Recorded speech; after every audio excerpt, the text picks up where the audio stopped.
than we did in high school 30 years ago. It is rock solid, and their style of play is not just pushing a ball. It is hitting it hard specifically somewhere, and fast reactions because of how close they are, that when you look at it, it's just because the ball's bigger, there's nothing easy about it. They're actually emphasizing some of the true beauty points, the skill points of baseball.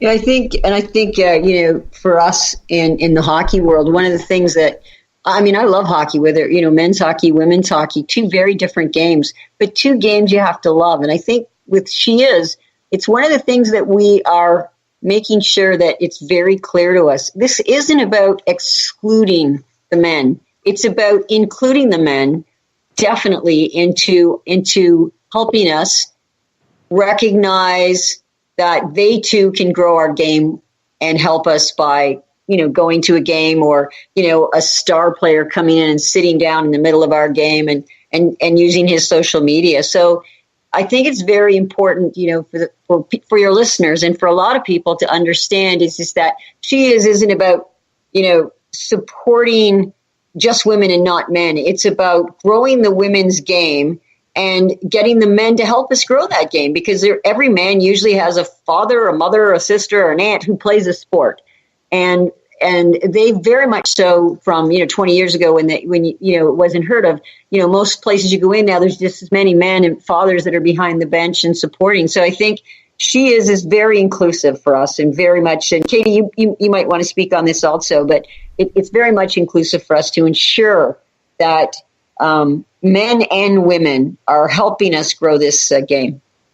Yeah, I would just echo, I think it is so incredibly important that this be an inclusive effort, and I think all too often we hear narratives out in the market that, are talking about, well, yeah, but that woman couldn't get on the ice at an NHL game and be able to beat them or play with them, or the conversation that I've recently been seeing has kind of spiked, all over Twitter is the WNBA, NBA players, and people saying, oh, well, the WNBA players can never play a game against LeBron. And that's why he's worth 154 million and WNBA isn't.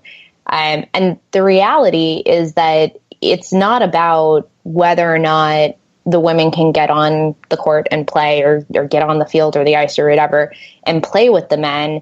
It's about understanding and celebrating, which the male athletes very often do. They respect their counterparts to the highest regard, and they talk about how much they respect them.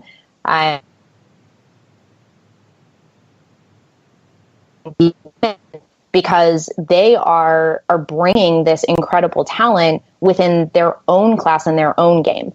And I think the way that, the analogy that we actually like to use is if you look at the boxing world, just because you have a boxer who is coming in at a weight class of 150 pounds versus, one who's coming in at 125, that doesn't mean that 150 deserves to be, watched or celebrated more than 125. They're just different weight classes, and they bring a different style and a different type of talent to their particular.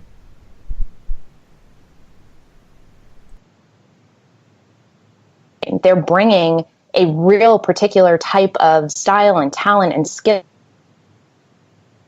particular game that is causing them to win games, is causing them to have fierce competition, is causing them to produce entertaining games. Things that, again, when people go and watch them, they walk away going, hey, that was really cool. That was really engaging. Are you, I look at the high school level as a really incredible pivot point for everything with regards to when you look at that population, how it translates down to the youth, how it follows up into the collegiate level for, again, academics, wanting to know what you want to do, who you are, and sports. Have you been reaching out to the high school level? Because tradition says that, everybody goes to the boys' games. That's tradition. It's not that it's more important. They've just been around longer. Have you thought about or had success in reaching to that level? Because those are that's your next generation of followers. That it's going to be the norm to watch women's professional games. Absolutely. And I mean, our approach to all of this is approaching from both ends of the pipeline. So the SheIS kind of direct objectives are definitely very well planted within the viewership and attendance kind of pillars, and making sure that we're really accomplishing that for the professional levels and for the collegiate levels and the national levels. Where we start to get into the youth levels and really helping to feed the pipeline of talent that will eventually come into these professional, elite, collegiate, national levels is through our partners. So at the moment, we are partnered with an incredible organization called Fast and Female, who was founded by Chandra Crawford, who is a ski Olympian in 2005. And they have been doing incredible outreach work. They are across all of North America.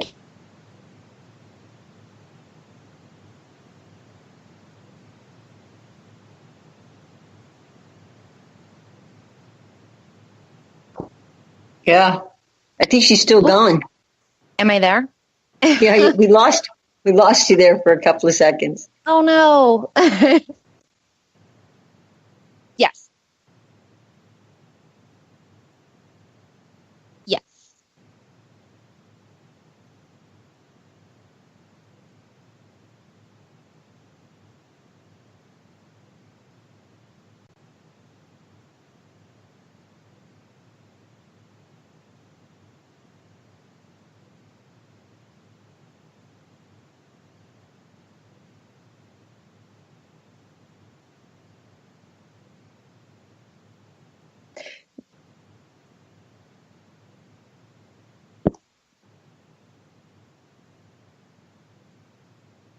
In 2005, they have been doing what they call champ chats, which are half-day, full-day summits that bring together full groups of girls, sometimes in the capacity of 100-plus girls, 250-plus girls, and they have an incredible roster of elite athletes, business professionals, really a full scope of ambassadors that they work with, who serve as role models and who come out to speak to these girls about building their confidence, about what it means to go through puberty. You know, something as simple as getting your period when you're on the field can be a real awkward situation, and understanding how to handle that and how to handle the developments that happen in the female body as you're going through kind of those stages, and what that means in terms of your sports participation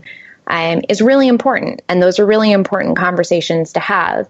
And because we see still, unfortunately, more than half of girls dropping out of sports by the time that they get through puberty, we really are very focused on helping to, through the SheIS Fund, fund the work that Fast and Female is doing, so that, like I said, we're approaching this from both sides of the pipeline by helping them to spread their message further and to reach more girls and to have more of those conversations and keep them in sports. It means that there is more future talent that potentially exists to come up through the ranks. And I want to add, too, you've mentioned that the opportunities to be able to play professional women's sports. It doesn't have to be lucrative to be a really important option. And I'm bringing up, I've got a guest that will be on in August. Her name is Rachel Valarelli. She was All-American record-setting goalie at UMass Amherst. She's coaching now. But she recently released, she posted on LinkedIn, and it was actually a series of writings she had done where each time she thought her time as an athlete was over, she talked about going into her senior year, what that meant, then she talked about how, okay, Team USA was done. Now what? But she's got an opportunity to play pro, and that is not how she's paying the bills. I'm sure if she would like it if it could, but the importance is that she mentioned that she realized in these writings that it was struggling with a potential loss of identity. And we're not talking about the dumb jock syndrome, where that's all they know how to do. They're not articulate, they're not smart, they're not creative people. It really is. There's nothing wrong with your craft when it's sport to be part of your identity, and it's suddenly coming to an end. It's an end that she didn't choose. It's just there were no more options. And I think that I look at, I've got my second daughter will be playing in college in 2019 and beyond. I think she would like to have options. I know that, again, when I ran out of being able to play, again, with that pickup league club where I was paying out of my pocket, driving myself, I was willing to go to grad school just to do that for 2 more years. It became such a part of me. And when I was relieved to find, there was a men's club, again, I'm driving myself to play where no one's watching just to be able to, that craft I had learned, as obscure and insignificant it was to the rest of the Midwest, that meant a lot to me. But that gave me my transition period. Then wife and kids came along. I was great not playing. Now imagine if that really was something you've been doing for more than 4 years. It's a big part of human development to be able to have another level to aspire to.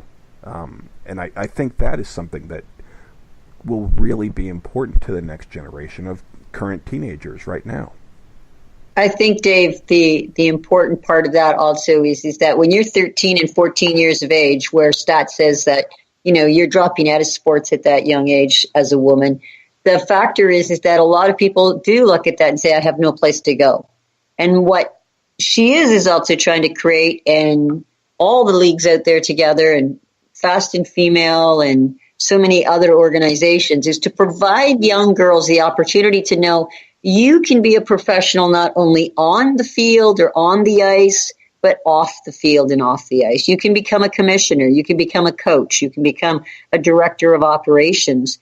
And a lot of times it's like, okay, just stay and play in the recreational side of it. Play competitive as long as you have. And yes, you might not make the Olympics, you might not make the professional league, but you get to enjoy what sports teams really brings to you. And that is really friendships. It's really opportunities to learn from each other. Hey, listen, in the C-suites, it's the people who were on teams. It's the leaders who were on teams. It's the individuals who made connections because you're playing with somebody that or you will know, or you can make a connection for you.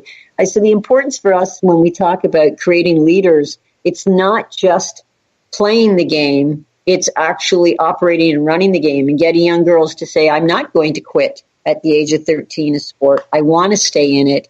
Look at these other phenomenal people, leaders as athletes, leaders as commissioners, leaders as coaches. I can make a choice to stay in the sport I love. I don't have to quit. Well, and I've got a coworker. She is in her mid-20s, but when I first met her a couple of years ago, just tell me about yourself, and there was something I really liked about the way she carried herself, and go figure, she had been an athlete. And she didn't describe herself as a top tier, but she did play in college. But she said, I even tried out for the local semi-pro team because she just wanted to keep going. And it's what drives her. In fact, I know she's in, I think, at least one night league, and she's never late to work. She puts in the overtime. It really keeps her going, and she's not, I think, fearing of not playing. It's just, it's a great part of her life, and I think that these leagues don't need to be lucrative in some ways, but those that are established, like the way lacrosse will be and the way basketball is, there's no reason for those not to be laying the inspiration, again, for women to say, yeah, I'm going to keep playing through college because I bet there's an opportunity somewhere someone could use me, at that pro level until I decide, that, my life needs to be focused on something else. There's a great